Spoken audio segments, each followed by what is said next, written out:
Andrews here from optimalfinance.ca. Well, it's official. The government has officially made changes to put home ownership of Canadians even further out of reach to cover up for their inability to address the shortage of housing inventory that exists in the Canadian marketplace. So here's how the new stress test will affect the home buyer, okay?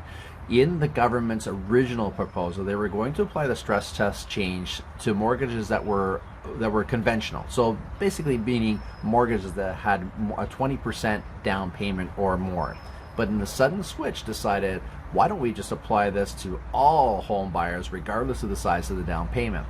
So this actually effectively reduces everybody's purchasing power by about 5%. Okay, so let me break this down for you. A couple making a combined income of $120,000 prior to the stress test with less than 20% down would have qualified for a mortgage of about $600,000. Now, which is now being reduced, okay, to about $570,000. Okay, so a $30,000 reduction because of this change to the stress test. That same couple, if they had more than $20,000 down, would have qualified for $720,000 based on a 30-year amortization. Now qualify for $675,000.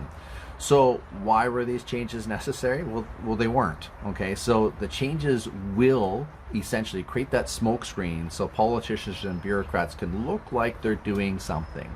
But essentially, the only thing that's going to make a difference here is increasing supply. The more that something exists, the less expensive that thing is.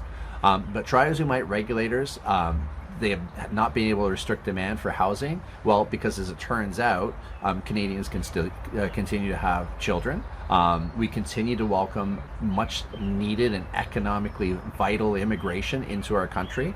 And all these people coming into our country, they need somewhere to live. So the only tools left in the toolbox are on the supply side. In fact, to keep up with the influx immigration and growth just within the GTA, the government needed to be, we needed to have about 50,000 housing starts within the GTA just to keep up with that demand. And before COVID, they were only at a level of 30,000. So essentially, this tweak to the rules does nothing else than perhaps create a slightly larger gap in inequality, ensuring that the wealthier are the ones that will remain unimpeded in their pursuit of real estate ownership and investment. And that group of prospective home buyers is going to be displaced out of the market, forcing them to continue to pay rents that are higher than mortgage payments would have been. So all this said, with these changes, it's so important that we help you navigate properly to get into a home as soon as you can. So for more information on how you can qualify for strategies in terms of how to get into that home sooner, please reach out. We're here to help. Let me know if you have any questions.